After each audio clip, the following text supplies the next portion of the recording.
WrestleTalk! WrestleTalk!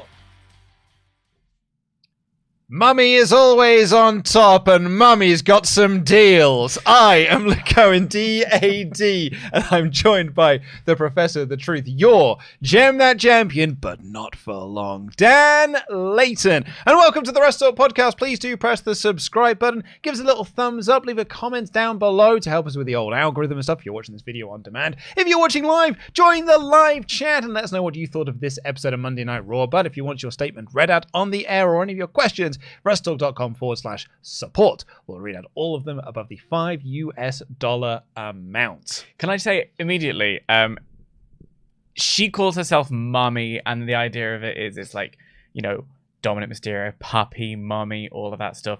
But because we're British, we can't really get away with it. So we have to say mummy. We have to say mummy. And that gives it a very different vibe, don't you think? Yeah. I mean, I'm pretty sure I've just, turned on half the live chat, so it's... Well, that's fine because you've turned off half of the hosting team. Okay. So. You don't like it when I refer to myself as Mummy? No. You don't think Mummy's going to read out some UltraChats now? No. Let's move on. No. Immediately uncomfortable. Well, this was your big talking point you wanted to bring to the table today, Dan Layton. I turned to you in the office and I said, Dan, what do you want to talk about? And we all had a good chuckle at the Cody Rhodes reference. Yeah. Mainly because I don't know what else there is to really go into, because this episode of Raw was kind of fine. It was all right. It was totally fine. There were some good matches on there. Wasn't great.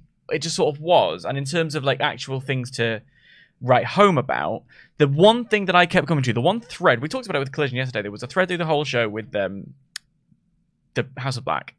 And the one thread through this show was Rhea Ripley doing deals. Yeah, this was not a good show if you're sick of Judgment Day. No, not at all. No. Not at all. Unfortunately, all throughout the show. Everyone's fine and everyone still loves the Judgment Day, so there's no doubt. Everyone is... I don't know. Our UltraChats sometimes say otherwise. I disagree. Everyone seems to still be on board. Actually, it's a bad week if you're not into spooky goth groups. Well, I'm not into spooky nonsense anyway. Because with like House of Black on Collision, then Judgment Day on this show, Halloween Havoc tomorrow, so there'll be some spooky bollocks going on. That's right. It's Halloween next week. Your favorite time of the year. I'm all right. But yeah, so the thing that interested me this whole show really was Rhea Ripley going around making some deals, to the point where I was like, what's she up to? It didn't seem to make any logistical narrative sense to me. So let's kind of recap, and then I'll throw to you to give your big pitch as to what you think is going on here. So last week, actually it was 2 weeks ago, we saw Rhea Ripley in the background of a shot having a chat with Drew McIntyre. Yes. And then on last week's show, Seth Rollins sort of asked her about that. Sort of like, you don't think you can beat Seth Rollins on your own, so you're looking to turn to Judgment Day. Seth even made reference to it on this show after Drew beat Sami in an excellent match with the help of Rhea Ripley's distraction. Had a tremendous match, the two of them did. Seth was like to congratulate on your first win as an official member of the Judgment Day. All this sort of stuff. Burn. But on this show, Rhea also approached Seth and gave him essentially the same offer, which is that, look, I don't think you can beat Drew on your own. And look, I know we were trying to get the title off of you, but it's all based on respect. So we're looking to offer our services here and help you retain against Drew McIntyre, because you currently are a champ, but you could be the champ. And there's only one way you're going to get to be like Roman Reigns, and that is by being the forever champ and having a group at your back. And so we've got Rhea Ripley courting both Seth Rollins and Drew McIntyre, effectively making them deals. She is the de facto leader of the Judgment Day at this point, not that Finn and Priest realize that. So you have a theory as to why Rhea is doing this. Well, because while this stuff with Seth was going on, I'm like, well, why are they... First of all, I was like, actually, I would rather see Seth be part of the Judgment Day. I know that sounds kind of weird, but like, I'm a bit tired of what I perceive to be a stale character as a babyface. And in the course of looking at old footage and doing lists and whatever over the past couple of weeks, I've been reminded of the Monday Night Messiah gimmick and the stuff with this particular character that did help it get over that has been taken away from by making him the guy who has to be the leader, the face of the company, la la la. So I was like, oh, that would be interesting. But also that doesn't make any sense because they were at his throat. So why are they? But if Priest has the Money in the Bank briefcase, why would Priest welcome Seth to be in the group? That doesn't make no kind of sense. And then later on in the show, Drew and Seth had a head-to-head where they were both accusing the other of being swayed by Rhea Ripley in the Judgment Day. This is where Seth approached him and said, congratulations on your first win as an official member of the Judgment Day. So I wondered, does this mean that Damian Priest might cash in at Crown Jewel?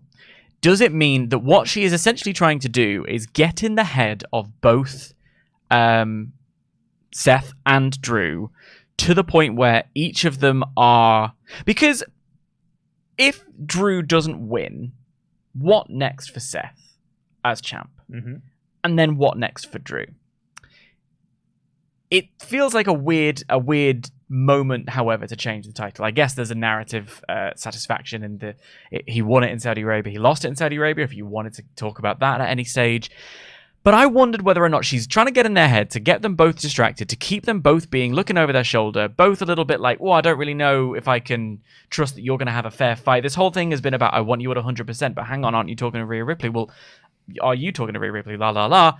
So that they're both kind of on edge so much so to the point where they can be distracted enough that Priest can come in and steal a victory. I really like it. As a pitch, I really, really like it. The Rhea Ripley is this master of puppets. Like a Lady Macbeth. Yeah, she is just, master of puppets. So I'll speak to my Metallica fans out there, who is just sort of, like... I'll speak to my Shakespearean fans.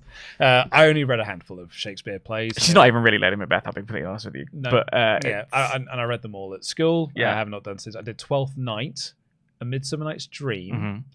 Anthony and Cleopatra. Oh, spicy. The only three that I did. They're great, but yeah, not when you're at school.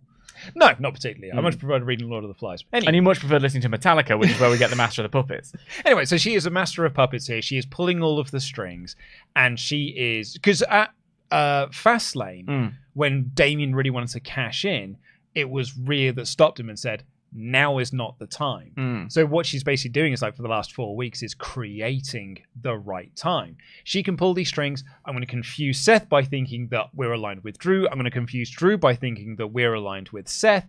Then those two are just going to be at such heated odds with each other. It doesn't matter which one wins, because my boy Damien is going to cash in and he's going to beat whichever one stands tall at the end, which will likely be Seth. And if you imagine the idea that they're both in the match they've taken... Because at Fastlane, as you rightly point out, Rhea was the one to say this isn't the moment, even though when you look at that match, they knocked seven hells out of each other. It was a very good moment. It was the right time to do it. However, Priest had also received an injury, so there's an argument that she's like, this is not the opportune moment for you to get and keep this belt.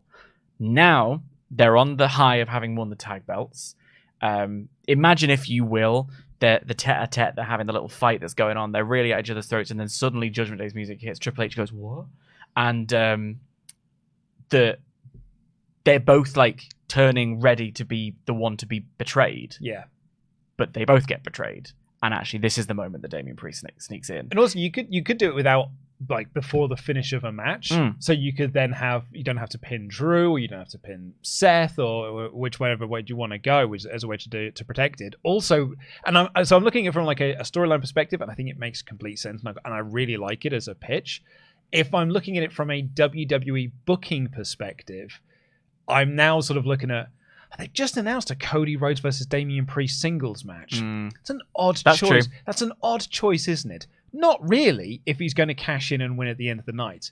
Because you can have Cody pin Damian, and then just have Damian end the night as champion, a la Seth Rollins at WrestleMania 31. Very, very, very good comparison. And as you talk about, you don't have to have one of them be pinned clean. Like, Seth doesn't have to pin Drew or vice versa, because that's what Seth did. That's how you protected Brock and Roman. Yeah, you could do a heist of the centuries type deal, but do it with Damien this time. Because otherwise, like, at this point, the briefcase feels like a bit of an albatross around. It always can do if you're not using it right, I think. But I think, as we're looking at it, from WWE fans' perspectives of, we haven't had a long hold of the briefcase for a while. Like, usually the briefcase is kind of cashed in quite. I mean, Austin Theory had it for was ages, around this time last year. but Austin Theory was also constantly teasing. Like every That's pay-per-view true. was coming out teasing it in. Like Damien's not doing a lot of that. It's not to the same degree of Austin Theory was anyway. So yeah, I like that as a pitch. I'm actually fully on board with your suggestion, and I will probably steal it for when I go and record the next episode of Three Counts. Almost definitely. But then so will they. So really, one of these days I'll get... And Michael Oku will hate it, I'm sure. Let's not blame Michael Oku in all of this. If it had gone the other way around, I would have blamed Nina. Well, let's see what you thought of this episode of Monday Night Raw in the Alpha chats. Please get them in, WrestleTalk.com/support. We'll read out every single one of them above the $5 amount. And Valab Mamadapudi is kicking things off, and he's been a member for 29 months in a row. He said, here's the thing, though. I've been called Mammy by my friends all my life. But have you been called Mummy? Mummy. Yeah. Mummy. Mummy's going to read some Ultra Chats if you don't mind. Matron. Blake Whitehouse here says, one thing I booked in my head was that Elimination Chamber. They have a chamber match full of Gunther's most challenging foes. Sheamus, Ricochet, Bronson Reed, Nakamura, Gable, and McIntyre. And the winner faces him at Mania for the IC title. See, that's a lovely little idea. Although when I first read this Ultra Chat, I thought you meant Gunther's final bow is in the Elimination Chamber. And it's that he starts and lasts all the way through and loses to a Chad or a Sheamus or whatever right at the end of the Elimination Chamber. I thought that was a really tasty idea and a way to make him still look strong in defeat, even though he already does. I like that. I actually don't mind. Also, I mean, it sets up, Gunther being this like real cool final boss. Yeah, we've said final boss a lot over the past year, haven't we? Yeah, well, I think Gunther is like almost the personification of final boss status. I just think he's just absolutely perfect for that sort of thing. It's whether or not you want to use one of your chamber matches to set up a number one contender for an IC title when you've got two world titles that are currently sitting there and one Royal Rumble winner. You probably would have thought that the other chamber would be used to crown the other number one That's contender. the traditional way, isn't it? Well, it's what they used to do with the old two title situations. So, but maybe I'm looking at that as a reductive old way that we used to do things. Like this is a new era of WWE now. Ultimately, they book the show; they can do whatever they want. So, like, they could just have them be, find another way to have a challenge. There might be a more appropriate story, and they use the Elimination Chamber in this way. And absolutely, plus it also removes the idea of Chad Gable winning the belt at Christmas. Yeah, and I like that. Yeah. Big festive happy days. Big festive happy days. Bacon Rasher has donated here to say, hi lads, after reading the background last week, I kept an eye out this week and got Xia Li. Ha! I think Rhea wants to cause a rift in getting ahead of everyone that's not in the Judgment Day apart. So what Bacon Rasher has done here is abbreviated Judgment Day to JD. Purposely so I read it like this. I think Rhea wants to cause a rift and get in the head of anyone that is not in JD apart from JD, and JD can focus on winning. So what Bacon Rasher is saying there, quite logically, is the head of everyone that's not in Judgment Day apart from JD McDonough. And Judgment Day can focus on winning. Yeah. This is where we're getting stuck. We do this in our own notes. JD. As spoilers for this Friday's 3 Counts episode predicting Crown Jewel in 3 words or less / fewer. My JD McDonough is JD notes and irritants. Yeah.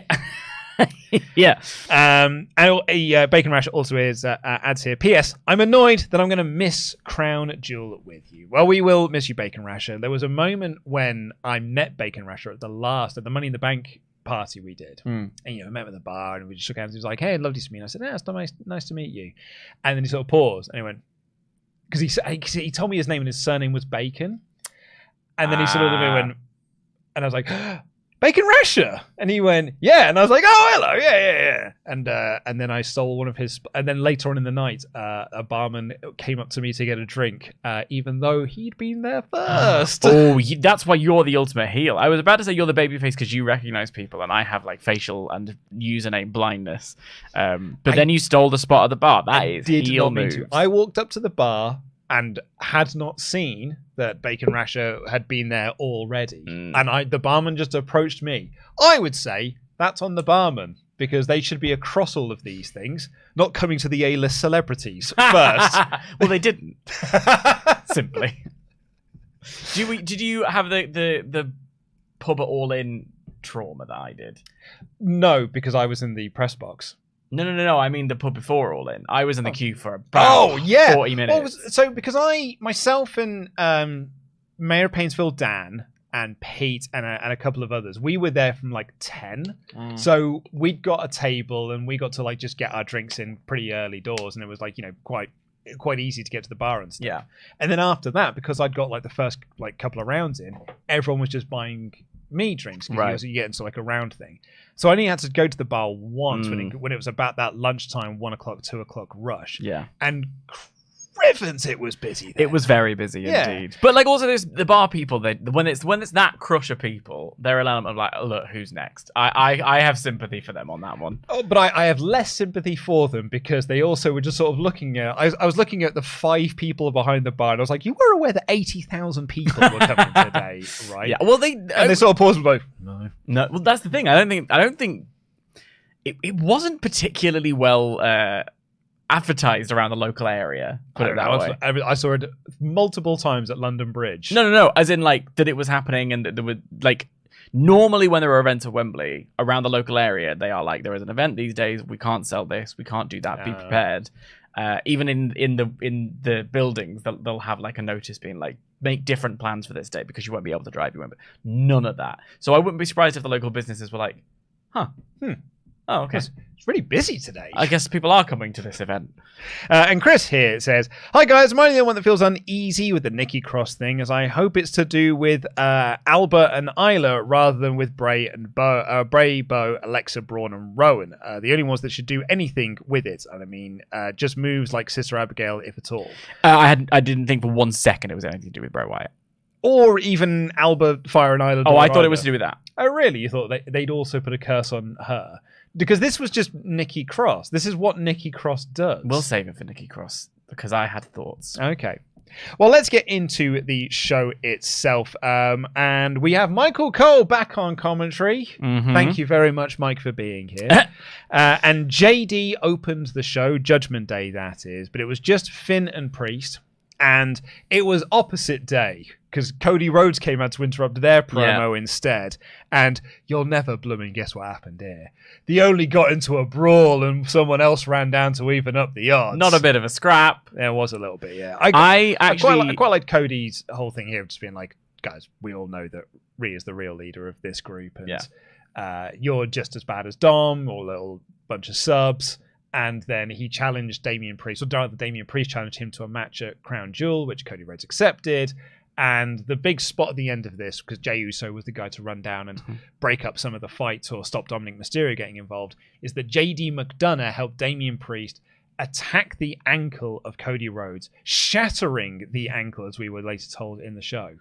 I actually appreciate when the show starts the same way every single week, because we get up early to watch it to make sure we've made our notes, and I'm a sleepy boy, so I don't have to pay too much attention right at the beginning. Do you know what I mean? Like, it's just, there's the Judgment Day. They're going to say they run Raw. I've got time to go and get a coffee. Like, we're all good.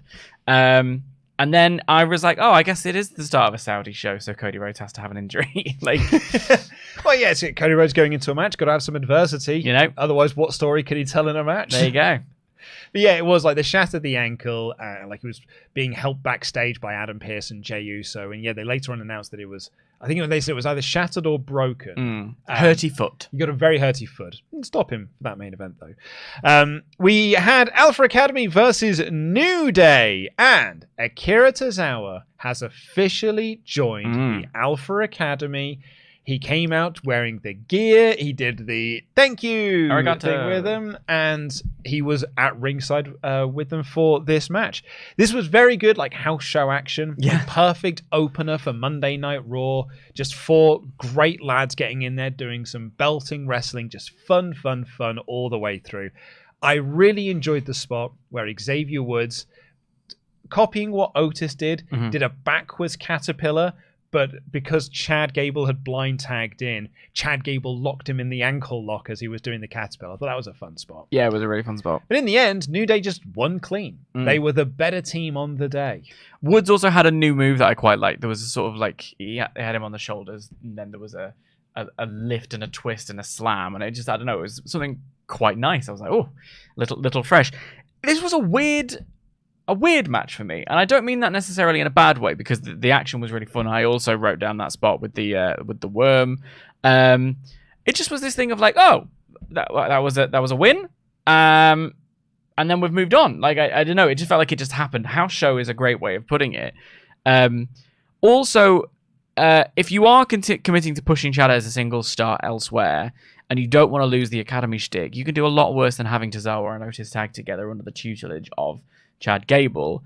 And going, when we had a moment later on in the show, feels like that's probably the way they're going to go down. So I just quite liked this segment, but I also was a bit like, oh, that was a finish? Particularly when they lost. Yes. Alpha Academy, that is. Because it is, I feel they have lost a lot of the momentum off the back of the Gunther thing. Like that, the Gunther loss feels like quite a while ago, and kind of since then, Chad has just been beaten and beaten and beaten. We said this very much last year, though, which is that Chad Gable, he can take a loss. He comes back. Like I actually took this out of my edited review because I was like, he's taken a lot of losses and it feels like he's lost momentum. But the special thing about Chad Gable is that he can get it back quite quickly with just, a handful of backstage segments and vignettes and, one or two good matches under his belt until one of big wins and we're off to the races. Because even in the losses, he gets a lot of stuff in. Yeah, but I look at Maxine on the outside and I'm like, that's another like bit of wasted potential. I feel like that was something that was genuinely like a really hot act, and now she's just there. I agree with that. She doesn't feel special, and I feel like Chad doesn't feel special at the moment either. He just sort of feels like a guy that wrestles every week on Raw. I think that little run they had with the Viking Raiders was so great in part because of how unexpected it was. I think it was like, all of it was very short. All of it was very lower card. But it was so well executed and so simply plotted and so brilliantly put together and performed by all of them that I think we all became quite enamored with it. The crowd were going ballistic for Maxine stuff. And I think that, again, it's this. I like that she's just a part of it, given her own yoga sessions last week and in a way has Tozawa as her protege in an odd, I'm now the newest member of the Academy. I've got my Letterman jacket. It's your turn. There was, I don't know. I've not lost it yet. I think these things come in waves and it's cyclical, and it won't be too long before they get another batch. But some things go and some things come back. Yeah. Do you know what I mean? It's that. Yeah. We'll certainly see on that one. Jackie interviewed Becky Lynch backstage, and they were doing the whole shtick of just like, she's defending the NXT Women's Championship tonight and also tomorrow night, but they're really just heavily promoting the tomorrow night one, and then to be like, oh yeah, and also tonight as well. Yeah. Like Jackie was like, how are you preparing for tomorrow night's match at Halloween Havoc? And I was like, well, I've got this one tonight first. I've got to do that one first. I think it was the other way around. If I'm not misremembering, I'm pretty sure Jackie was like, you're defending tomorrow, but what about tonight? And Becky was like, well, I can do both.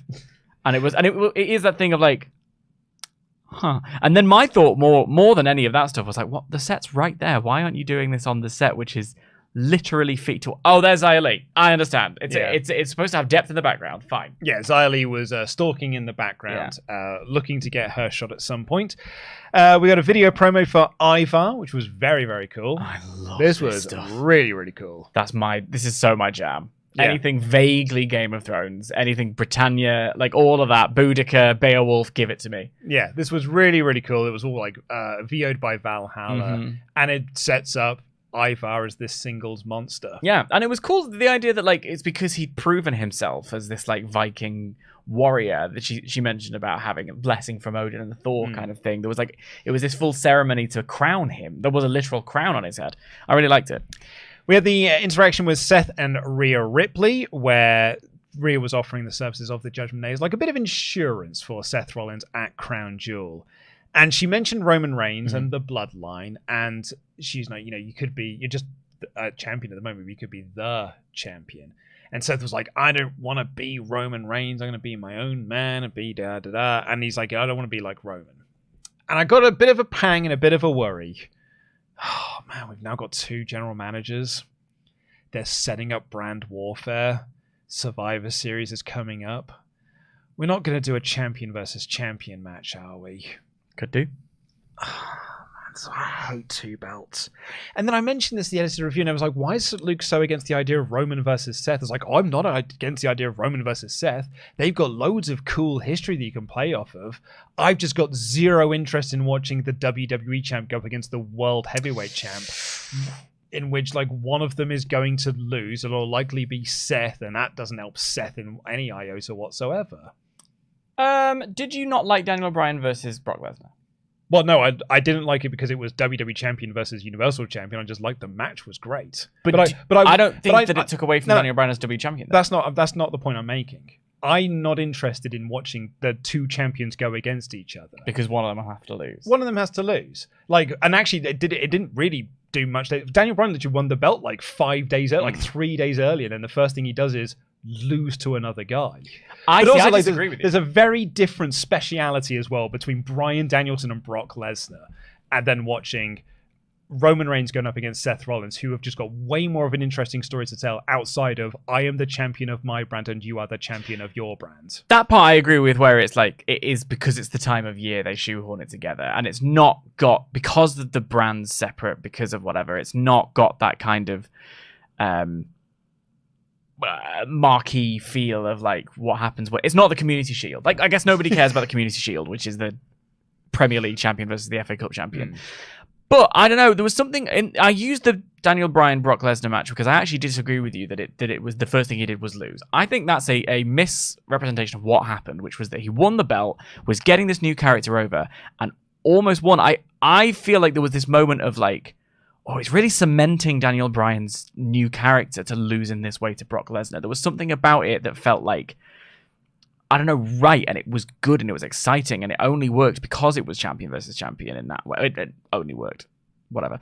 That match would have worked if it wasn't champion versus champion. Yes, but I don't think champion versus champion was in any way negative to it. I don't think it did anything negative to his championship run. I don't think it took away from either belt. But did you go into that match being like, oh, I get to see the WWE champion versus the Universal champion? That's a different conversation. Well, that's the conversation I'm having, Dan. Like that's the thing. That's what doesn't excite me. The idea of champion versus champion, because like for me, it doesn't do anything for me. Right. I'm excited to see Seth Rollins versus Roman Reigns. That is a given. Like that's a good. I'm excited to see Bryan Danielson versus Brock Lesnar. I'm not excited to see WWE Champion versus Universal Champion because ultimately it means nothing. So you either have Roman pin Seth and away we go, and now Raw has got a champion that got beat by the other guy. Also solidifies that belt as not the top belt in his company. I think that's the crucial part, though. Or you do a NAF DQ finish. So what was the point? Or C, Seth beats Roman, and then like, well, what are you doing with Cody Rhodes then? Like there's no good answer in all of this. It's all in the presentation, right? And I think the presentation of you're like, I'm not interested in seeing champion versus champion, and it doesn't mean anything, and it doesn't ultimately matter to anything. I get that completely because. Especially when it was the Universal title and all of those things, it didn't really like. You don't like 2 belts. You're never going to be convinced about 2 belts. Even if the 2 brands are completely separate and they don't see each other literally any night except for Survivor Series. You're never going to be convinced of that, so I'm not going to waste my breath trying. But it is ultimately down to whether or not they back it up. If it was...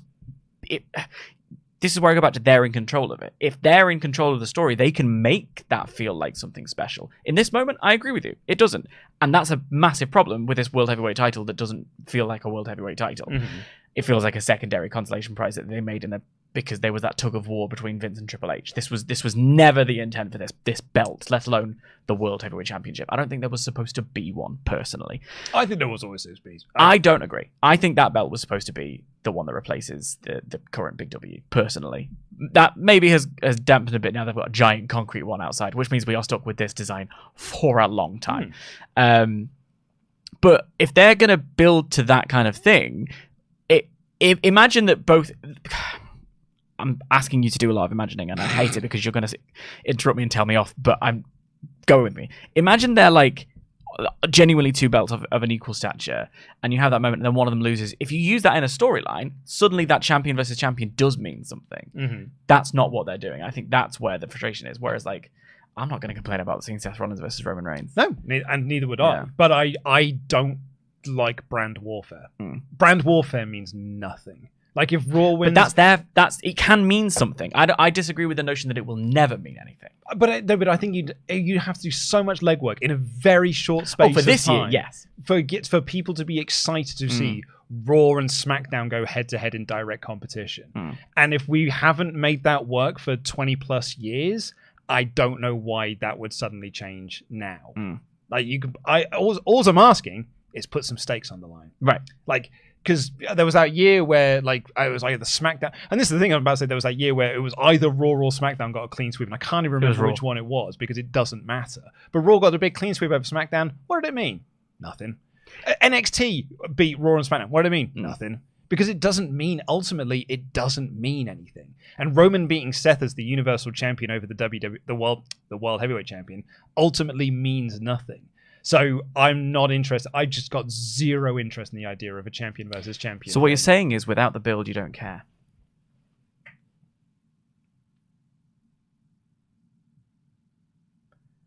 That's not what I said. However, it is what you said. That's not what I said, but I don't disagree. Like, I never said that build doesn't matter. That's true. Because now you're trying to put words in my mouth. But yeah, I also appreciate I'm very much in the minority on this one. Because people are into the idea of brand warfare. People seem to like champion versus champion. People like 2 world titles and stuff. So I appreciate that I am in the minority on this one. I just think it's how they book it. I actually don't think it requires... I don't think they can do it this year because there's not enough time and they're already on the mold. But like this time next year, if they committed to the bloody brand split, it could feel like a big moment. But that probably isn't what's That's actually another good point. Yeah, like we keep doing LOL brand split, but then people tell me that the brand split matters, and then you tell me that the brand split doesn't matter. So like I think you've got to do a lot of legwork to make this mean something. Indi and Candice were having a chat, and this is a bit of hilarious WWE production here, because what happened in this segment was Natalya walked up and said, "Hey, if you want advice for your match, you come and find me." The match was next. Yeah, she left it quite late. Yeah, so Natalya walked away, and then Indi Hartwell was like, well, I've got to make my entrance now for my match. Yeah. But that wasn't really, it wasn't a punchline of the segment. I do like, though, that I think there is a fun character dynamic we're heading to with Natalya. You don't hear me say that very often. But, which we'll get to when we get to the Nikki Cross match, but I think it ties into what we get in what we had in this segment here, ties into the Nikki Cross thing later on. But what we did have was Becky Lynch versus Indi Hartwell, with Candice watching from backstage. It was a totally fine little match, about 9 minutes, and it was just a backdrop for the Lyra Valkyria match. Yeah. And that's totally fine as well. That's the big match you're promoting for NXT tomorrow night. And Becky won. So yeah, I think this served its purpose in hyping up Lyra Valkyria versus Becky Lynch for NXT. Thumbs up. I very much agree. I literally wrote fit for purpose as well. Yeah. I think I would have liked for like Indi to get in the face of Lyra a little bit just to sell the idea that she could win. If this is how we're going to book things, if we are going to have a match on Monday for the belt, but we're also going to like show that there's going to be a match at Halloween Havoc for the belt the next night, make it clear that either could win. Like, we don't have to necessarily 100% believe Becky's probably going to win this one, but there's always a chance, and the chance is that Indi's getting in the face of Lyra saying like, don't just assume I'm out. Like, you know what I mean? Like, a little bit of that would have been quite nice. But the match itself did kind of what it's supposed to do. What Becky's doing here, I think, is really good for the division as a whole. And I think, honestly, after the kerfuffle that was the Trish feud, for all of the high and low spots within that, I think this is good for Becky. It kind of gives Becky what she wanted, which is, you know, a decent run working with some of the younger stars and trying to help get them over. And I have a fondness for these NXT belts. I don't know what it is. I really like what Becky is doing with this belt. I think she's doing. I like the fact that it's on TV a lot. Like, it is being treated as a mid-card women's championship. Yeah, exactly that. And it is giving them time on TV. It is giving them something to do. I am absolutely all for what Becky is doing. Like, I'm 3 counts on my mind because I've just recorded it to go out this week. So, but like Becky, I found a really hard entry for this because like I've got no immediate predictions for Crown Jewel or Survivor Series because the long-term goal is that either Tiffany wins the belt back, or it's a Jade Cargill thing, or it's a champion versus champion thing when you get to WrestleMania and it's her versus Rhea Ripley with both belts on the line. It's like there's a lot of options you can do there, but in the immediate rather, it's just Becky has good matches. And like that's my prediction for Becky Lynch for the next 4 weeks. Yeah, Becky has good matches, and that's great because that's good on TV. And to push back on some of the comments yesterday on Collision, which literally said as much as men don't want to see women wrestle, we just want them to look hot. Which, first of all, tell me you've never had a date with a woman without telling me. But second of all, the idea that women aren't draws. I already, dipped in and out of NXT. I'm far more committed to NXT now because Becky brought my eyes over, had some banging matches, and now I want to know what's going on with the breakout tournament. I want to know what's going to go on with Roxanne Perez. I want to know what's happening. I think Lyra Valkyria is great. I can't wait to see this match tomorrow. It's gonna be real tonight. Tonight. Well, I'll see it tomorrow. But I think it's just a really, like you've said a few times, it's what they're supposed to do with NXT. Yeah. It's exactly what we should be. Because then when Lyra Valkyria comes up to the main roster, I already kind of know who she is. Yeah. Well, this is the other 3-count episode that we did which is the Evergreen version. It's every NXT takeover reviewed. And I was going back looking at all those 2015, 2016, 2017 NXTs and just getting so almost angry and frustrated in my own head because I'm like, man, they could have been doing what they're doing with NXT then when you had this wealth of talent and you just opted not to do it. It was incredibly frustrating in hindsight. The people at the top of the company were certainly did. Mismanaging Vince things. Vince didn't watch the product. There you Didn't go. know who any of them were. But there was a story I remembered semi-recently of just him booking on the fly, or he didn't realize that he'd not booked Aleister Black to lose for a year or something like that. He just had no idea what he was doing. He didn't remember what happened week to week. It's any wonder that it was hard to get invested in long-term storylines. Apparently the reason why, Sean Rossap reported this about many moons ago, but the reason why there were so many repeat matches on Raw is because Vince had forgotten that he'd done it the week previous. Yeah. It was either Vince had forgotten he'd done it the week previous, or he liked it the week previous and just wanted them to do it again. Yeah. It was a bad time. What a time. So yeah, but this was good. Well, that's my thing. Is people are you're always so negative on WWE. It's man, it was better than what it was 5 years ago. Big time. Better than what it was 2 years ago. Backstage, Adam Pearce was chatting with. We missed Xia clocking Candice. Yes, Xia attacked Candice backstage. Yeah, to set up a match between Candice and Xia for next week. Interesting that she doesn't want to go for the belt still. Well, she is. It's just she is picking. She's taking the long road. She's choosing her moment to do it, whatever that means. She had a little House of Black makeup on as well, so it's getting everywhere. Adam Pearce was chatting with security backstage, and Nick Aldis walked in. Brand supremacy! To apologise for kicking you out of. I got a little bit of power went to my head. Didn't mean to overstep my mark.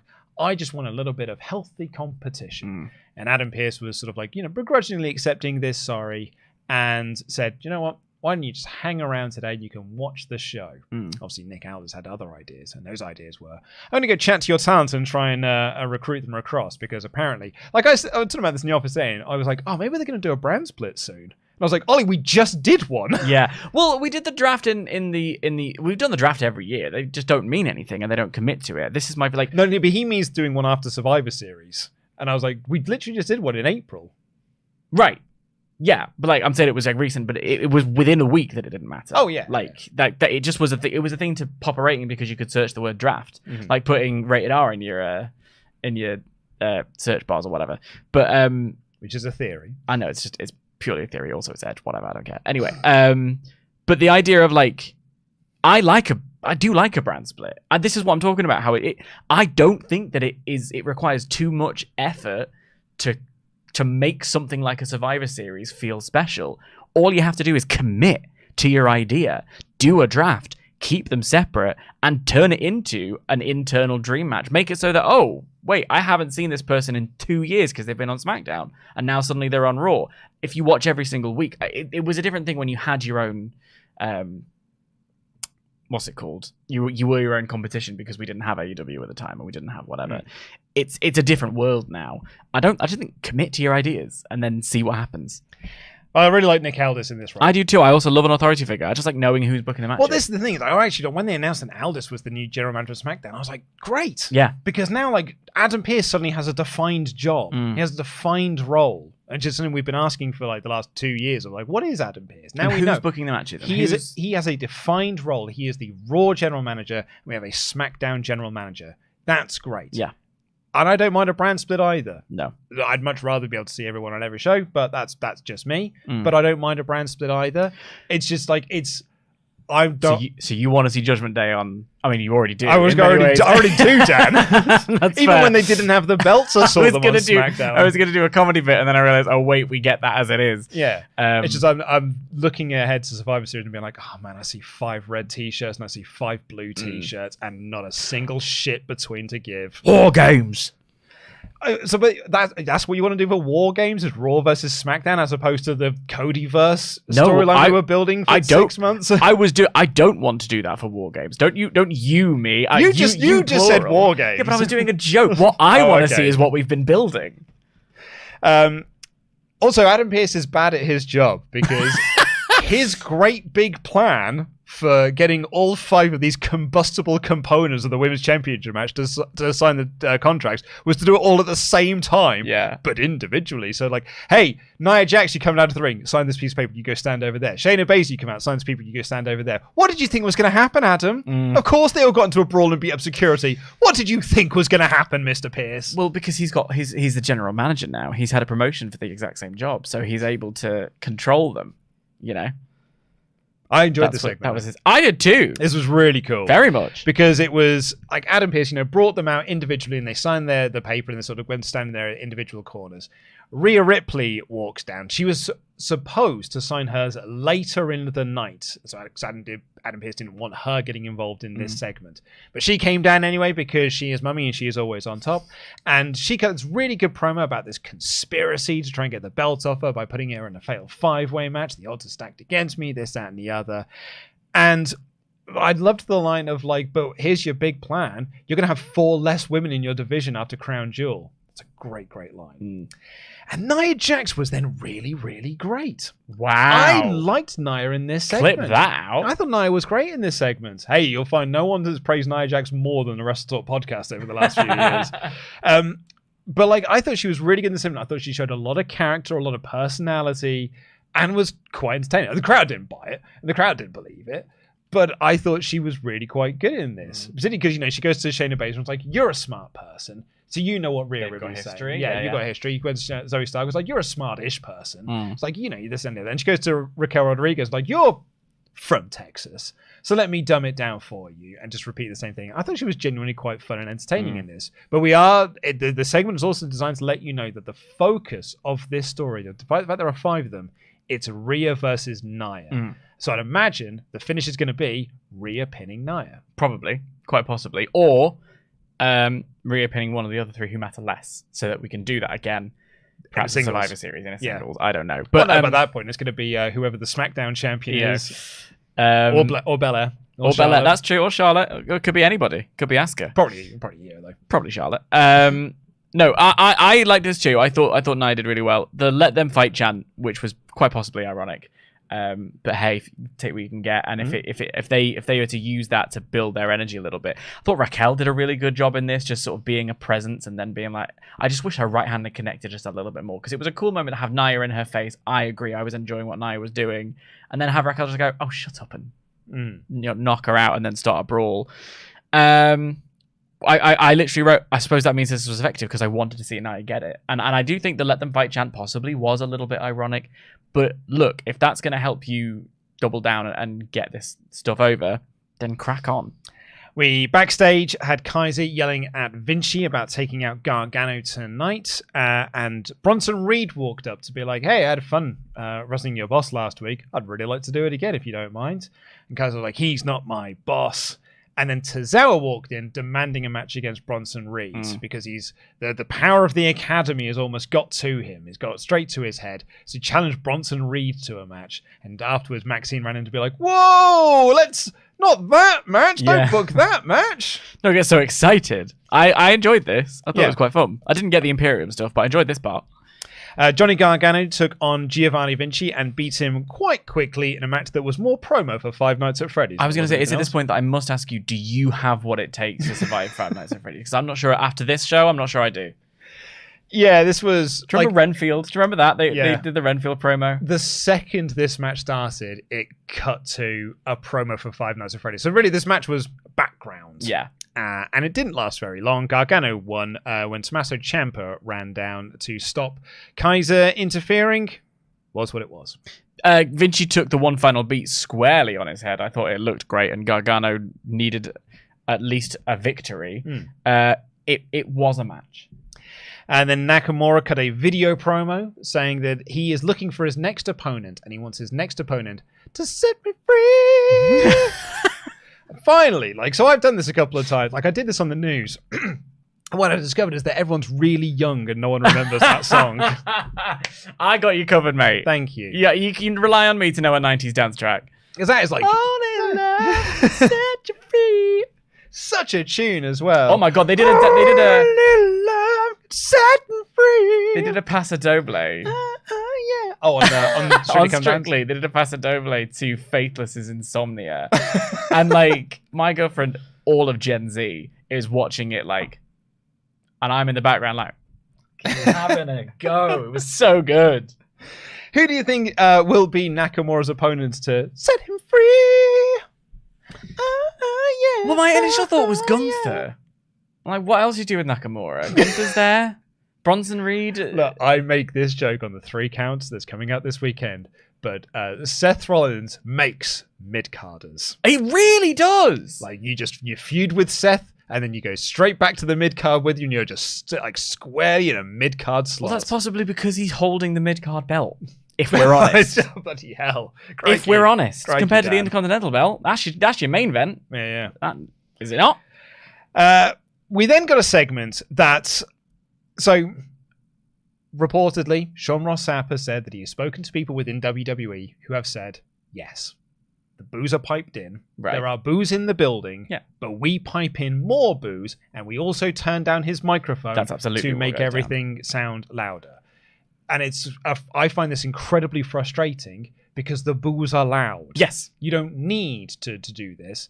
And I really feel like this is when, again, showing my age here, but in the 90s, Goldberg was over in WCW. Goldberg. And so the crowd organically started this Goldberg chant. And so WCW took that and started piping that into shows to make Goldberg sound even more over than he actually was. The second that fans cottoned on to the fact that it was just being piped in, stopped doing it. Yeah. And it stopped being over. People like to boo Dominic. Don't encourage the audience to think, well, I don't need to join in with this. Because they want to join in. It's fun. And having been in... By the way, they also do this with Seth Rollins' music. His music has got the song... The whoa is already on the track. Yeah. That's... and fine. Because then the track stops and they carry on. It is what it is. I was at SmackDown at the O2. Logan Paul was out, did a promo with LA Knight. The noise was off the charts. You can't use us as an example, Dan. We're starved of wrestling. I don't think we're starved of wrestling as no. Well, I get what you're saying. That's the argument that's always been given, is that we are loud. But also, we are much louder than the average wrestling fan. We are. But I'm also noticing from all the reports that, as you say, these boos are loud. I think things are getting over. So, when it's not like they're running the same arena in America every week. It's Texas's turn this week to do cheering, booing a Dominic Mysterio. Next week it's someone else's turn. And when the product is this exciting, it's not like, oh yeah, I'll head off to Raw. It's like, oh, I can't wait to go to Raw. What are you looking forward to? I'm looking forward to booing Dominic Mysterio. So there is an excitement. So I actually think you can use the O2 as an example. I think you can use San Juan. They've just opened the entire arena in Chicago. The entire arena for Survivor Series, where originally they were only going to do 12,000 seats. Well, they sold them out, and they were like, we'll add these sections. Well, now we'll do the whole arena. And it was a very simple idea of just do a smaller stage. Yeah, we don't need to do the big LED screen. All of a sudden, we've now got whole new sections that we can open up, and they're selling out as well. Which is what Triple H and Nick Khan had said they wanted to do when the crowd was a focus. They wanted to make a smaller stage, and the reality of the situation is, I think there was an idea that because San Juan Puerto Rico was a place that doesn't get it very often, because London was a place that doesn't get it very often. San Juan's not a good example because that was paid for. Well, the audience were paid for. No, the tourism board paid. I'm talking about the audiences. I'm not talking about where they're taking. I'm talking about the audiences. Because my example is my lived experience of being in the O2, And San Juan, sure, they haven't been there in a long time, so the audience haven't had the opportunity to cheer. They're getting it in the US as well. Chicago is a hot crowd as it is. They had All Out the other week. You know, whether or not you think CM Punk is showing up, I personally will believe it when I see it. But it's going to TNA, mate. It's going to TNA. Well, you know, why wouldn't you? But the crowds want to do it, and the crowds are loud. It's regardless of piping it in, it is infuriating though that you're lowering the microphone so I can't hear what Dom's got to say. Yeah, that's the annoying part. I don't think you need to gimmick it. Yeah, like it's an organically over thing. So you don't need to over egg the pudding. You don't need to turn down his microphone and pipe in boo.wav to make it sound like you can't hear him, because you can't hear him. The boos in the building are very, very loud, so you don't need to artificially do this. And it's also I don't see the point. I think it's more fun to hear what he's got to say while people are booing him. Yeah, actually, it's more fun for you to be there and be part of that than being drowned out by a sound being and someone's mic being turned off. Because then it's like it's not as much fun then. Surely the fun of it is how loud can we be that we can't hear what he's saying. But if WWE are just turning down his house mic so you can't hear, it's like, well, then where's the fun? Well, I also think there might be a difference between the mix and what's going on in the arena, because you can hear his mic is on. I think the arena can hear him. I don't know if the arena can hear the boos. If you've been there, please do let us know. But in the mix of the production, when they're like putting it out, we're getting the mic lowered. Do you know? No. I think it's in the building. Okay, it's being turned down. But that's again, what reportedly Sean Ross Sapp has said. I reached out. They said yes. We turned down the microphone and we pipe in boos because we wanted to sound louder and quieter at the same time. But I don't think it needs it, because you know what? Logan Paul and Dominic Mysterio are going to get booed out of this building. Such a natural pair. Such a natural pair of twats. Like just going out there and just being insufferable dickheads, and it's great. So you don't need the artificial help on this one. And Logan Paul bragged about winning his worked boxing match, more fake than pro wrestling, and talked about how he's a free agent. He's going to win the US title, and he's going to be a free agent champion. I'd do it. I'd put the US belt on him. Well, I was going to say, like, what if you win? Because otherwise, he's just the most lucrative jobber in wrestling history, isn't he? Like, barely wins a match. Does he? Yeah. I mean, he beat Ricochet at SummerSlam. I think because I'm like, he lost to when Seth. He goes for a belt, he loses. He lost to Seth and he lost to Roman. Yeah. But then, he'll beat chumps like Ricochet. There you go. That's true. Speaking of which, Logan brought Samantha Irvin into the ring to kind of like continue on from their little SummerSlam dealio that they were doing. And he was like, I'd like you to introduce me as the new United States champion. But Samantha wasn't getting involved in this because he hasn't won the belt. And then from out of nowhere, Ricochet came down and brawled with both of them and sent them packing. And I was like, oh, we're doing Logan versus Ricochet again? Or, down the line, we can do Logan and Ray versus Dom and Logan Paul? Logan and Ricochet versus Dom and Logan. No, Logan and Dominic. You said Logan and Ray. Sorry. Ricochet and Ray. Yeah, that's what we mean. I got confused because Ricochet. Ray, nice. Versus Logan Dom. Logan and Dom. Logan and Dom. Dominic Mysterio and Paul. It's worth a shot. Yep. You got to put it out there. You miss 100% of the shots you don't take. I think that's probably where we're going. Yeah, I think we're going to do a tag match between them. Yeah. I mean, it was like Ricochet came out. Like, I told Ollie, it's like, what happened on Raw? And I told him, and he was like, why? I was like, I don't know, bud. It's just Ricochet was there, and he stopped him there. He's going after Logan Paul again. Chelsea Green and Piper Niven took on Natalya and her mystery partner for this week because Tegan Knox got injured at last week's NXT. Hope that she's okay. Yeah, they haven't said much about it. No. Sean is asking, so he's going to find out whether it's a storyline thing or what. But the replacement partner was Nikki Cross. Nikki Cross sort of stumbled down to the ring, staring in one direction, never blinking, got onto the apron, stared directly ahead, never blinked, and then when Natalya went to get the hot tag, Nikki Cross just jumped off the apron, led to the finish where the baddies won. So, I wonder if we're going to be doing a bitter veteran gimmick for Natalya. I keep offering advice. I keep trying to help these younger girls, and they disrespect me. Tegan Knox disrespect me. Candice LeRae disrespects me. Indy Hartwell's disrespect me. Nikki Cross didn't even try in this match. And you can do a fully heel shtick Natalya, bitter veteran, trying to take out the younger talent before they get a chance to become veterans. Almost like a reverse legend killer. That's an interesting idea, reverse legend killer. I like that. I like the phrasing of that. I think, I don't know, it's a more... it would be weird to have done the bit where she was nice, mean, and then nice, and then mean. I tried being nice and you threw it back. Yeah, in I suppose my face. that's fair. I'd like to see her just be nice. I'd like to see her just genuinely be trying to help. But that doesn't do anything for anyone. Like, we've been doing that for 3 weeks and it's not gotten her over. Like, at least this would be a fun character direction. 3 weeks. Yeah. I don't know. I was more interested in Nikki Cross. I wasn't really thinking about Natalya for the first time. I do often think this is role reversal. I often really it's opposite day. Yeah, it is. Because I like the idea of Natalya being just a genuinely like, you know, the veteran presence who's there for advice and helps and has good matches and is like, I want to tune up or whatever. I don't know. I think you can use Natalya very effectively. I think she's in the shape of her life. I think she has. If you listen to her interview recently she did with Chris Van Vliet, she's got a real passion for this.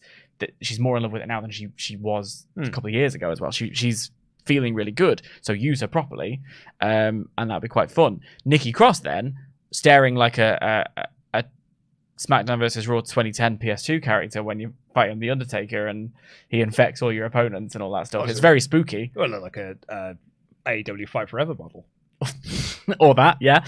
I immediately went to this is something to do with the Witches Sisters. So I had no. Maybe it's because I'm thinking of the brand split means something, but well, the brand split does mean something, but the tag titles don't. But they're not the tag champ. But they have put the curse on the tag belts. They're going for the tag belts. The tag belts can Will they go for the tag belts in this match? What, the Witchies? No. You go. So basically, what I'm saying is that like they're trying to develop this new tag division, and it's like, who are you going to go with as your tag partner? Because Tegan's injured. Are you going to find someone else? You've got this opportunity. Because I can't remember if this was or was not. I thought this was a tag title match. If not, it's just whatever. But the witches have been on SmackDown for weeks now, talking about how they're witches and how they're putting curse and who could be doing this. What's this going to lead to? Why not have them infect Nikki Cross's brain with their magic to sabotage all of these other title things? You know, I thought it was that. It might just be Nikki Cross's latest I'm Kooky challenge character. I thought it was just because this is what Nikki does. Yeah. Like, Nikki did this after she won the 24/7 title. You know, she was walking backstage and just like, you know, and missed the bin and stuff. She was smiling then. She was is that what the difference is? Yeah. Very subtle nuances. I spot these things, got a degree. Because you're an actor. Yeah. Yeah, I thought it was witches. I would like it to be witches. I'd rather it was that than Nikki Cross. Cage match says it was a non-title match. Well, there you go. Cage match. Knows best. Yeah.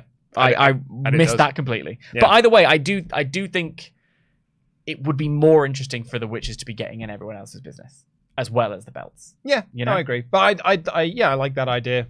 This idea of like Natalya being it's my own idea. Of course, I'm going to like it. Of Natalya being this grizzled vet. Reverse Legend Killer is a really nice pitch. And I think, like, because you were saying you want to do something with Natalya, like, she loves this business. She's like, you know, really, she loves it more now than ever. I was like, I want to give her something with a bit of substance, a bit of meat, as opposed to like, hi, I'm Natalya. I've been here for 20 years and I've had 2 good matches. Would you like me to have another not one of those good matches? Being facetious, of course. She's had 2 great matches. Drew and Jay had a little chat about the bloodline because he was like, I saw you lost the tag titles last week because of the bloodline. Get over it. That was really good. Yeah. And then The Miz was trying to chat to Adam Pearce. He was doing his Miz shtick and teased about possibly going to SmackDown. And Rhea Ripley walked up, signed the contract for the women's title match, and then the camera followed Rhea Ripley to do nothing. Like, she walked up to Dom and she had a little tender moment with Dom. But in the background is The Miz being like, where's the camera going? Yeah. Why isn't the camera focused on me? It's my backstage segment. But then the camera comes back to being a floating fourth wall camera, and I'm like, pick a lane. You can't have Dan, it both I liked the ways. Miz segment. You're supposed to also like this. this. Oh, no, I liked the Miz segment. But it is this... it's the same thing with Parks and Rec, where the first season of Parks and Rec, they have it be a mockumentary, and they go and knock on someone's house who doesn't expect them to be there, but suddenly there's a camera on the other side of the room, and there's not the camera that they were talking to seconds before. The camera's not there anymore. Pick a lane. It's consistency. This is what I was learning at uni. But also, I will say here, because Sami Zayn came out before this segment started. So that's when I wrote down, this is the AEW Women's Division of WWE Television. I can point out how dumb the running order is all I want, but it'll never change. This is me bashing my head. I'm like, they're never going to change the production style. No, I will get to a more of like my egregious one. My big WWE production irk momentarily, in fact. But I did like this Miz segment, to be clear. I did like what the Miz was doing. I came into work today and I said, hey Tempest, guess what? And he went, what? And I said, the Miz might go to SmackDown. Oh yeah. He's already told me. He lost his mind. He's like, I can't have him, Waller, and Theory on the same show. But that's what they're going to do. They go to NXT. Oh. Miz on NXT? Miz is the general manager of NXT. Doesn't that sound way more interesting, Miz going to NXT, than it does Miz going to SmackDown? Interesting. Up next, this was easily the best thing on the show. This match was fantastic. It was Drew McIntyre versus Sami Zayn. The crowd were white hot for this match. This is awesome chance going. I loved Drew, speaking of white hot, I loved Drew going for white noise. Yeah. Going for Sheamus's moves and stuff. I really liked that. They were just going back and forth, and it was Drew being great, and it's Sami being the best babyface who ever babyfaced. And Rhea Ripley comes out, and she causes a distraction on Sami Zayn. Drew hits the Claymore for the win. Doesn't acknowledge that Rhea helped him get the win there, but does the immediate, like, raise my hand referee like a heel would do. Leaves the ring, storms past Rhea Ripley, and Rhea's just there going like, hee hee hee, but in Australian. So, Bonza. Great. Hey, mate. Hey, mate. Mate. Understood. Mate. Drew was working full heel in this, like slow, dominant, aggressive style. There was no question about it, and I really liked it. This has been such a good energy for his character for the past couple of weeks. As Sami hit that lovely, he leapt up and did a moonsault. It was like, all right, baby, yeah, fair play to you, good work. When he went for the exploder and didn't manage to lift him, I thought that was really tasty, like in the corner, because Drew was being big, dominant heel in this match. And yeah, this is where I first really went, I have no idea what's going on with Rhea's recruitment drive. Like, I'm not sure. But then that played into something a little bit later. So this is great. I loved this match. Loved this match. I thought Sami was so great. Drew is awesome. Drew's just so great. He looks so cool. Yeah. And the way that he was moving around the ring, I cannot wait for his match with Seth at Crown Jewel. Yeah. And Ollie Davis mentions this point a lot. It's not because of Seth I'm excited. No. It's like every title match that Seth has, I'm rooting for the other person to win the belt off of him. Yeah. And I am again, because I want to see Drew be the guy that wins. Because I think Drew's way more interesting. I do too. I really do. Aldis was backstage talking to the party girls and absolutely towering over them as well. Because they're very mini. And Adam Pearce walked up and said that, look, stop trying to recruit my talents. We just had a brand split. We just had the draft. Stop trying to recruit my talents. But all Nick was trying to do was share how much he also likes to party. But also, like, if I was the party girls, I'd be getting out of piss like, well, you don't book us. Right, yeah. When was the last time I was on TV? It's because they come into work hungover every week. Well, speaking of which, Nikki Cross walked past and Adam Pearce was like, I need a drink. I thought that was quite funny. It's quite funny. This was genuinely my second favorite thing on the show. Akira Tozawa versus Bronson Reed. You just been, okay, it's your standard Bronson Reed squash match and stuff. But man, Akira doing the big comedy selling, the big goofy selling for it, making a bit of a flurry comeback with his slaps and chops and stuff until Reed hits the win with a tsunami in a fun time squash match. I had a blast with it. I was highly entertained. I was too, and I only have one question as a result of it, which is, do you have what it takes to survive Five Nights at Freddy's? Because they mentioned it yet again. No, I really enjoyed this match. It was fun. I loved Maxine at ringside. Yeah, it was just like trying to cheer on Tozawa, but it was also being like, oh, this buddy. is what I mean. Why you're right. The momentum kind of has stifled a little bit, but I actually like what they're doing here, and they had another segment in a minute that I in fact, it's the immediately next segment that I really liked. Which was that New Day and Alpha Academy were showing off the sports team belts that you can buy on WWEshop.com. Dallas Cowboys. And of course they were in Dallas, that makes sense. And then DIY walked in and said, hey, tag teams, am I right? That literally is what they said. Yeah. And then Akira Tozawa came in being like, ow, I hurt. And so they handed him the belt, and he did his little dance while holding the belt. They're going to run that into the ground. Yeah. Because it was gift last week, so now they have to do it on every single show. And they all stood in a row. And it's my big WWE pet peeve is everyone standing in a row, not looking like actual humans, saying things like, tag teams, am I right? And the segment ends. It was a good advert for WWEshop.com. Yeah, it was. I mean, this was also the tag team equivalent of that time they had all the women stand in a row the other week. Do you remember that? Yeah. This is the whole tag division. The whole tag division in a row. And, you know, new re-energized tag division, the New Day. This is what Chad Gable said, I can help you become a good tag team wrestler. So Tozawa, Otis put together under his tutelage, which allows him to go off and be the singles star. DIY are back together, Imperium, you know, all the rest. New tag division, new tag belts. Let's do it. You've been testing them. Put them on telly. I will wait and see on this new tag division. I'm doing big Bucky O'Hare. Triple H likes tag team wrestling. He's also been in charge for 2 years. He hasn't. He's been in charge for 18 months then. And he had, Vince was rewriting shows remotely for a period of time. All right. We had the Drew and Seth segment. You're pissing all over my chips today. This is opposite day.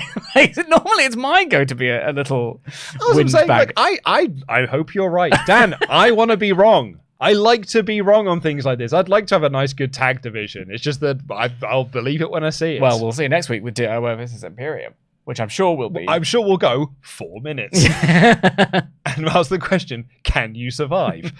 And the main event was main event Jey Uso versus Damian Priest. Jey had the match won, but Finn Balor ran down to cause a distraction and interference, and Priest stole the win. Finn gave Jey a coup de grace afterwards, and Cody hobbles down to make the save, and despite the fact he had a broken ankle, stood tall. Yeah. It was the funniest of his SpongeBob walks, I will say. Yeah. There was also a "We Want Tables" chant in there, which I was like, why? Why was there? Maybe you should pipe in noises. A little bit. Maybe we should take back everything we said moments ago. Maybe the Thunderdome was the best move. But yeah, this was fine. It was alright. It was a good match. It was a way to finish the show. Yeah. And that was kind of my feeling on this episode of Raw. Yeah. That's fine. Yeah. You really do feel all 3 hours when there's no Gunther match. Yeah, I'll give you that. You do. Yeah. That's true. Because, like, when Drew and Sami started hitting each other, I was like, oh, right, yeah. Let's go. I'm awake. I'm back into this. Because I guess show was just fine. It was just, it was there. But when it's 3 hours, it's like, man. 3 years, a lot of hours, David. There. It's just there. Yeah. And it was a fine 3 out of 5 show, 2 out of 5 show. Doesn't really... Nothing here that I thought was, like, egregiously bad in any way, shape, or form. No. And again, like I always say, there never has been in a Triple H era Raw. There's never been. And actually, like, I can see over your shoulder there, but there's like no UltraChats about this. Like, no one has got anything to say about this show. We literally had a conversation, what shall we talk about? And my only thing was essentially a fantasy booking pitch. Yeah. Because you're desperate to try and get a W. How dare. Well, before we get into... In fact, actually, ding, ding, ding, this is your last call for UltraChats. Why don't you tell us what you thought of this show while I tell you about this? Watch WWE Crown Jewel 2023 alongside Luke Owen, Ollie Davis, Tempest, Dan Layton from WrestleTalk, and over 100 other wrestling fans, along with a live version of our board game series, No Holds Board. We'll be raising money for charity and doing our live reactions to Crown Jewel from the venue, which means you'll have the chance to be on camera and be part of the WrestleTalk live experience. This is the best way to watch wrestling pay-per-views, and tickets are available now. Get your tickets today, and we will see you there to be part of moments like this. Jey is the spark, it's gonna hit! 1, 2,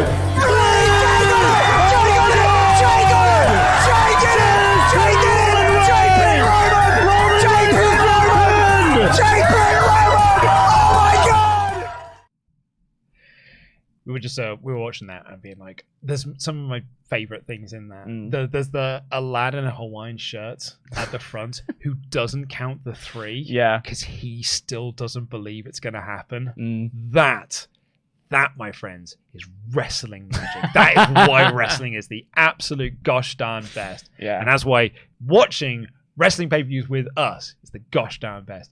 I cannot wait to be amongst those people during Roman Reigns versus LA Knight. Yeah, oh yeah. Yeah. I mean, we'll do predictions in a couple of weeks, so there's still a bit to figure out. What do you reckon with that one? Well, the Roman wins. Yeah. Yeah. That's kind of where I'm at too. But there was a little part. Well, nice not winning. Well, but then I didn't think that's all. Then Booker T was like, I mean, you could. And I was like, oh yeah, there is always that 1% chance. That's all it takes. There isn't. There's not even a 1% Wasn't with Sami chance. Zayn. No, with Sami it made sense because like Sami was so over at that point. It's me trying to just create a little bit more wrestling magic. It's not. Well, here's me creating my own wrestling magic. There's no chance in hell. There's no chance in hell that LA Knight is winning that match. Yeah, I agree. But what if I'm wrong? All right, let's get into the rest of your remaining Omega chats. And Blake Whitehouse here, he says, in regards to the brand supremacy stuff at Survivor Series, I'm fine with it. Yes, it ultimately means nothing, but every time they do that gimmick, it usually ends up being a fun show. At the end of the year, that's all I want. Well, it didn't in Survivor Series 2021. But nothing was fun in 2021. But Survivor, I was back in front of fans. That was Golden Egg show. Was it? Yeah. Oh, God. And that's the only thing people remember of that show is the Golden Egg thing. Oh, and Shinsuke Nakamura finally made it onto pay-per-view as US champion. I was IC at champion that time, so I was like, I blocked a lot of that from my memory. Terilio Marcus here says, hey guys, who do you think will be Gunther's next challenger? Maybe Johnny? Also, I see Gunther live this Wednesday in Munich, and I will see you guys in January at the Watch Party. Oh, that's why he wasn't on Raw. He's probably already over doing PR stuff. Doing PR stuff, yeah, probably. This Sunday is they're at Wembley Stadium. Arena, not stadium. Yeah, I was going to say. The Sunday just for a house show. Oh, yeah, you know, Yeah, just pack a couple in on a rainy Sunday. Honestly, they probably could. Yeah. Like, I think WWE is such a hot product right now, they could just put a house show on at Wembley Stadium and would sell it out. The internet are going to hate you for that clip. What do you mean? Why? You saying that? Tell me when I'm telling Well, lies. some of the internet. Yeah, tell me when I'm telling lies. Yeah. I'll bring up the Survivor Series thing again. Yeah. But I don't think it's going to be Johnny Gargano, though, because he's very much in tag teams, am I right? I mean, there's a little part of me that sees Shinsuke and it's like, well, I mean, Gunther is a man unto himself. Hastefield dynamics be damned. Yeah. You know? That Dylan guy said, honestly, giving Logan the US title is the right... Someone said Survivor Series 2022 was awesome. That wasn't a brand supremacy show. That one doesn't count. Yeah. You can't give me a reason as to like brand supremacy, then give me the show that wasn't based around brand supremacy. Brand supremacy doesn't matter because they don't treat the brands like brands that matter. If they treat them separate and make it feel like by splitting the brands and actively having them be split and they never, ever cross over... That makes the idea of, well, let's have this supercard and see who's the best. That makes, at the very least, a bit of fun. What I wouldn't give for your optimism. What I wouldn't give. I don't have it anywhere else. For your level of optimism about the brand split and brand supremacy. It's just committing to your stories works. That Dylan guy says, honestly, giving Logan the US title is the right way because he's going to get booed out of the building. Might as well give him a title. It can be sponsored by Hula Hoops or something like that. It's also time that Seth loses the title either to Damien or Gunther. Oh, poor Drew. I think putting the title on Logan Paul's a great idea. I think it could be very effective. Also, we talked about this with the idea of giving him the Money in the Bank briefcase or giving him the world title to carry around or whatever. The US title is one you don't need every single week, you know? Mm-hmm. It's got a long history. 75 was when it started. It's got the word champion in massive letters on it. And the US flag. And you can take that to all the whatever it is that Logan Paul does when he's not at WWE, his fake boxing matches or his podcast or whatever. And like we talked about this last week, the whole thing of like him cutting that promo after the boxing match being like, I'm going to go to challenge Rey Mysterio, and then Rey being on that ESPN podcast and stuff. Like it makes them feel like a big brand, a big deal. It does. And Logan Paul walk around with one of their belts. That's going to look like a big deal. I think there's so much of a good idea in putting a belt on Logan Paul. I agree. And D4C here says, watching wrestling while high is something else. 5 out of 5 for me. Dan, I kind of need you to retain because I want to see Ollie challenge you for that title one day. Dan versus Ollie, the Magic Man versus the Magic Man. Don't worry, I'll retain it. It's going to be fine. And yeah, that's it. That is all anyone had to say about this episode of Monday Night Raw. Well, we're about to have a go-home show, so they can't really be making too much effort now, can they? I guess not. Man, I've just seen the poll. 47% thumbs up, 46 in the mid. Yeah, it was, but I mean, that's Fair. It was For me, it was a mid. Yeah, but usually, like, you and I come into these shows being like, "Oh, this is a mid show," and then be like, "No, it's thumbs up. I had a really good time." This is genuinely one of the first times where you and I have said that's a mid show, and we were like, and the chat's gone, "Yeah, that was a mid Are you show." saying we're finally men of the people? Well, I'm always a man of the people. I'm not. Do you not hear the story about how I stole someone's place at a bar? That's true. That's what we've got time for in this edition of the WrestleTalk Podcast. We'll be back on Thursday with the AEW Dynamite review, and then on Saturday it's going to be the SmackDown review. Next week will be a busy old time because we'll have the Raw review, we'll have Collision, we will have Crown Jewel predictions going up, as well as the AEW Dynamite, as well as SmackDown, and as well as our live reactions for WWE Crown Jewel live from the Long Arm Pub and Brewery. Get your tickets right now. They're available in the link in the video description down below or being spammed in the chat by our wonderful moderating team. Also, don't forget tomorrow to join us for partsFUNknown's Wednesday Night War. Absolutely. We are going to be here in this very studio over on partsFUNknown, playing through WWE MyGM mode on 2K23. I've got to make a comeback now. Yeah, because Laurie was better than you. Laurie was nudged into the lead. Because Laurie was better than you in that final show. And he's now taken over. So it's the big comeback for Dan Layton now. It's a marathon, not a sprint. We'll see you tomorrow on partsFUNknown and Thursday on here. Take care, everyone. I've been Luke Owen, DAD. That has been the Professor of the Truth, Dan Layton. Jam that jam.